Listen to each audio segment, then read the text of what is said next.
Assalamualaikum warahmatullahi wabarakatuh. Saya Fitria Ariwidyadana dari kelas O Manajemen NPM 21012010093. Di sini saya akan memaparkan materi tentang fungsi linier yang diterapkan pada kegiatan ekonomi. Pertama ada fungsi permintaan. Fungsi permintaan adalah fungsi yang menghubungkan antara variabel harga yang dilambangkan dengan huruf P dan variabel jumlah barang atau jasa yang diminta yang dilambangkan dengan huruf Q, di mana hukum permintaannya adalah semakin rendah harga suatu barang, maka semakin banyak permintaan terhadap barang tersebut, dan sebaliknya. Bentuk umum fungsi permintaan adalah QD sama dengan A min BP, di mana QD adalah kuantitas permintaan, A adalah konstanta, B adalah gradien, P adalah harga. Dari fungsi permintaan ini dapat digambarkan grafik seperti gambar ini, di mana kurvanya dari titik kiri paling atas ke bawah titik kanan paling bawah. Selanjutnya ada fungsi penawaran. Fungsi penawaran adalah fungsi yang menghubungkan antara variabel harga yang dilambangkan dengan huruf P dan variabel jumlah barang atau jasa yang ditawarkan dilambangkan dengan huruf I. Hukum penawaran berbunyi semakin tinggi harga suatu barang, maka semakin banyak barang tersebut akan ditawarkan oleh para penjual. Bentuk umum dari fungsi penawaran sendiri adalah QS min A dikurangi BP, di mana QS adalah kuantitas penawaran, A adalah konstanta, B adalah gradien, P adalah harga. Grafiknya dapat digambarkan seperti ini. Dari titik P bawah ke atas. Selanjutnya ada keseimbangan pasar. Keseimbangan pasar dapat dicapai apabila kuantitas yang diminta sama dengan kuantitas yang ditawarkan. Secara matematik dapat diselesaikan dengan persamaan QD sama dengan QS. Permintaan sama dengan penawaran, keseimbangan.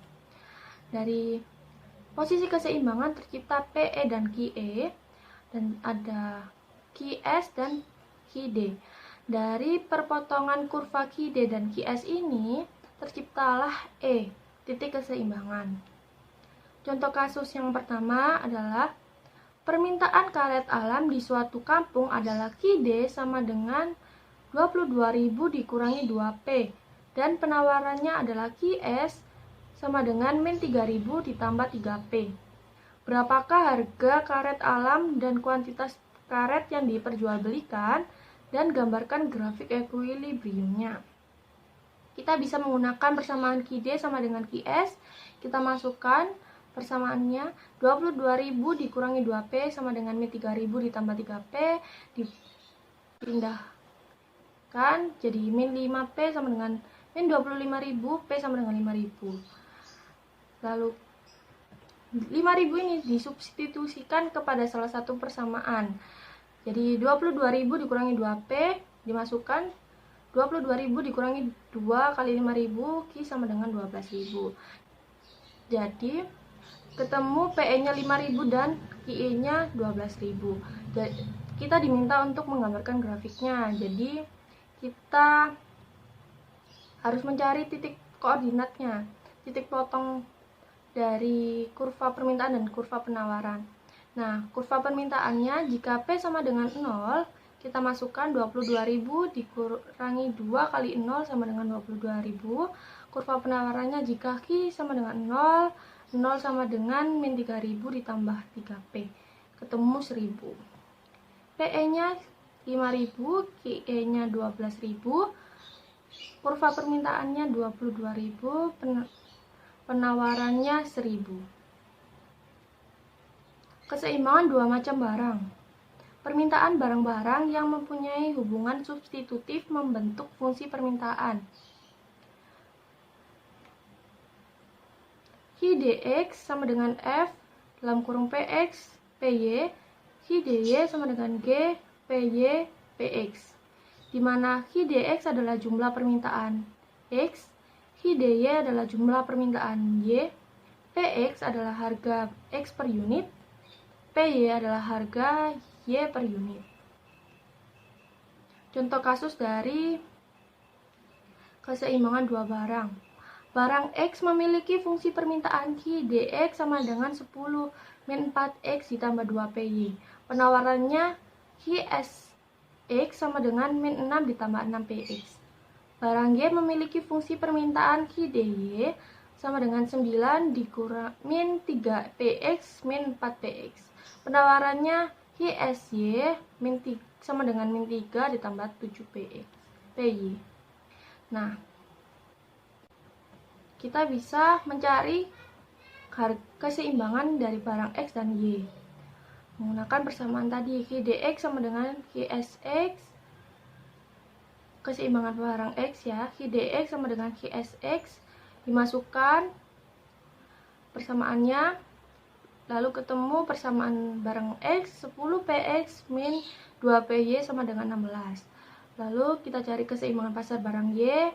Ki DY sama dengan Ki SY, kita masukkan persamaannya dan ketemu hasilnya 4PX min 10PY sama dengan 12.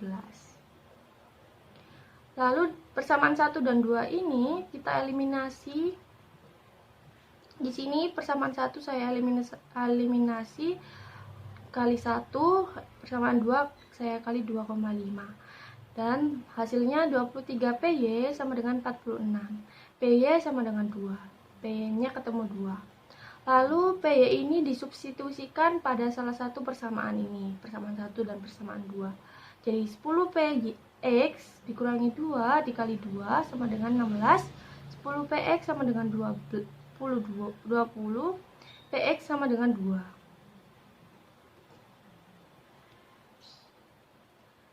Nah, PX dan PY-nya tadi kan sudah ketemu.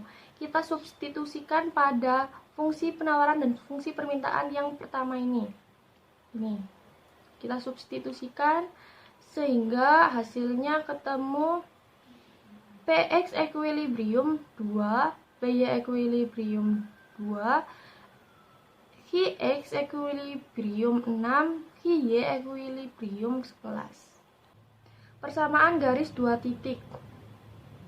Persamaan garis 2 titik ini bisa kita gunakan untuk menyelesaikan fungsi penawaran dan fungsi permintaan dengan persamaan Ki min Ki1 per P min P1 sama dengan Ki2 min Ki1 per P2 min P1, dimana Ki1 adalah kuantitas awal, Ki2 adalah perubahan kuantitas, P1 adalah harga awal, P2 adalah perubahan harga. Contoh kasus dari persamaan garis 2 titik. Suatu produk jika harganya Rp80 akan terjual 10 unit. Namun ketika harganya turun menjadi Rp60 akan terjual 20 unit. Tentukan fungsi permintaan dan gambarkan grafiknya. Dari sini diketahui P1 sama dengan 80, P2 sama dengan 60, Ki1 sama dengan 10, Ki2 sama dengan 20. Kita masukkan ke dalam persamaan garis 2 titik. Ki dikurangi 10 per P dikurangi 80 sama dengan 20 dikurangi 10 per 60 dikurangi 80. Ini bisa disederhanakan, ketemu Ki min 10 per P min 80 sama dengan 10 per min 20. Nah, dari sini dipindah ruaskan untuk disederhanakan. Dimana Ki min 10 sama dengan 10 min 20 dikali P min 80. Disederhanakan, ketemu hasilnya Ki sama dengan 50 min 1 per 2 P. Atau Ki sama dengan 50 min 0,5 P. Karena tadi kita diminta untuk menggambarkan grafiknya, maka kita harus mencari titik potong dari kedua sumbu. Jadi titik potong sumbu Ki jika P sama dengan 0, maka 50 min 0,5 dikali 0. Hasilnya 50. Titik potong sumbu P jika Ki sama dengan 0, maka 0 sama dengan 50 min 0,5 P sama dengan 100. Bisa digambarkan seperti titik sumbu Ki di 50 dan titik sumbu P di 100. Selanjutnya ada surplus konsumen atau CS. Surplus konsumen adalah selisih antara jumlah maksimum yang rela dibayar oleh seorang konsumen atas suatu produk dengan jumlah yang sebenarnya dibayar oleh konsumen ketika membeli suatu produk di pasar. Mana Jumlah P maksimal ini adalah harga tertinggi yang mampu dibayar oleh konsumen. Selisih atau dibandingkan dengan PR dan QR, di mana surplus konsumen berada di bawah kurva permintaan dan di atas garis harga real. Surplus konsumen dapat dicari dengan rumus luas segitiga. Setengah kali alas dikali tinggi. Contoh kasus dari surplus konsumen ini, bila diketahui fungsi permintaan dari suatu produk adalah PD sama dengan 150 min Q, di mana P adalah harga per produk dan Q adalah jumlah produknya, hitunglah besarnya surplus konsumen jika harga pasarnya 120 per unit. B, jika harga pasarnya turun menjadi 100 per unit, hitunglah surplus konsumen yang baru dan gambarkan grafiknya. Jadi kita harus mencari kurva titik potong sumbu Q dan P. Jadi kita hitung saja titik potong sumbu Q. Jika P sama dengan 0, maka 0 sama dengan 150 min Q. Q sama dengan 150. Titik potong sumbu P, jika Q sama dengan 0, maka P sama dengan 150 min Q. P sama dengan 150. Jika harganya 120 per unit, kita cari P sama dengan 120. Ya, 120 per unit. 120 sama dengan 150 min Q. Q sama dengan 150 min 120. Q sama dengan 30. Jadi ketemu jika harga pasarnya 120, maka permintaannya adalah 30. Lalu diminta untuk mencari surplus konsumen dari harga 120. Jadi bisa langsung kita masukkan 30 dikali 150 min 120 bagi 2, hasilnya 45. P tadi diminta untuk jika harganya turun 100 rupiah per unit. Kita masukkan saja P sama dengan 100 sama dengan 150 min Q. Q sama dengan 150 dikurangi 100, Q sama dengan 50. Dan diminta untuk mencari surplus konsumennya. CS sama dengan 150 dikali 150 kurangi 100 bagi 2. Jadi ketemu surplus konsumennya jika 100 rupiah per unit adalah 1250. Dan di poin C kita diminta untuk menggambar grafiknya. Diketahui kurva P dan Q 150, dan jika harganya 120 maka permintaannya 30. Jika harganya turun menjadi 100 maka permintaannya adalah 50. Selanjutnya ada surplus produsen. Surplus produsen adalah selisih antara jumlah yang diterima secara akrual oleh produsen dari penjual suatu produk dengan biaya minimum yang dikeluarkan oleh produsen agar bisa dijual untuk ditawarkan di pasar. Contoh kasus dari surplus produsen. Bila diketahui fungsi penawaran dari suatu produk adalah PS sama dengan 2Q plus 60, di mana P adalah harga per produk dan Q adalah jumlah produknya, maka hitunglah A, hitung besarnya surplus produsen jika harga pasarnya 120 per unit. B, jika harga pasarnya naik menjadi 150 per unit, hitunglah surplus produsen yang baru. C, gambarkan butir A dan butir B dalam satu grafik. Karena grafiknya ini membutuhkan satu kurva dari kiri bawah ke atas, maka kita cari titik potong sumbu P-nya. Titik potong sumbu P jika Q sama dengan 0, kita misalkan Q-nya 0, maka P sama dengan 2Q ditambah 60, maka P sama dengan 2 kali 0 ditambah 60, maka P adalah 60. Jadi sumbu P-nya adalah 60. Jika harga pasarnya 120, maka kita substitusikan pada persamaan. P sama dengan 120. 120 sama dengan 2Q ditambah 60. Dipindah ruaskan, hasilnya jadi min 2Q sama dengan 60 dikurangi 120. Q sama dengan 30. Lalu kita diminta untuk mencari surplus produsennya.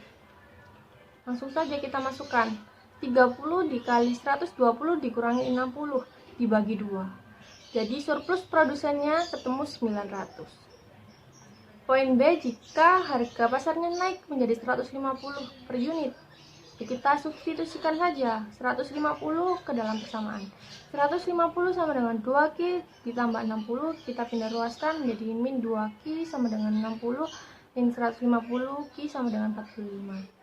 Lalu mencari surplus produsennya, PS sama dengan 45 dikali 150 dikurangi 60 bagi 2, hasilnya 2025. Kita diminta untuk menggambarkan grafiknya juga. Jadi langsung saja. Diketahui kurva P-nya tadi 60 atau QS-nya ya. Lalu jika harganya 120, maka permintaannya adalah 30. Jika harganya naik menjadi 150, maka permintaannya menjadi 45. Baik, sekian dari saya. Bila ada salah kata, saya ucapkan mohon maaf sebesar-besarnya. Wassalamualaikum warahmatullahi wabarakatuh.